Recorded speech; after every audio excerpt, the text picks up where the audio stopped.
এমনি মোস্তাফিজুর রহমান আপনি লিখেছেন, ইসলামে লটারি হারাম বলে জানি, কিন্তু বর্তমানে কিছু কিছু ব্যবসায়ী লটারির মাধ্যমে ওমরা নিয়ে যাওয়ার অফার দেয়, এটা ইসলাম সমর্থন করে কিনা?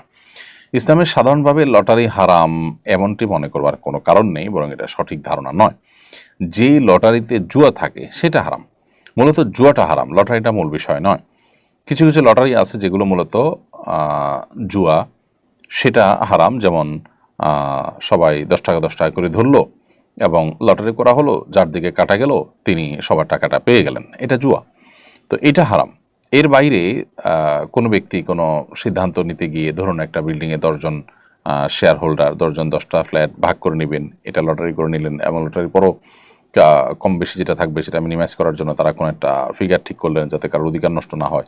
এভাবে যখন তারা কোনো বিষয়ে ঐক্যবদ্ধ হয়েছেন, তার আলোকে লটারি করেছেন, সেটা কিন্তু সম্পূর্ণ হালাল। এই লটারি নিষিদ্ধ নয়, লটারি মানেই হারাম, এটি মনে করা ভুল। অতএব কোনো কোম্পানি যদি তার ব্যবসার পলিসিতে এরকম কিছু রাখেন যে ক্রেতাদের মধ্য থেকে কিছু মানুষকে তিনি পুরস্কার দিবেন, তো সেটা কিন্তু মৌলিকভাবে কোনো নাজায়েজ বিষয় নয়। কিন্তু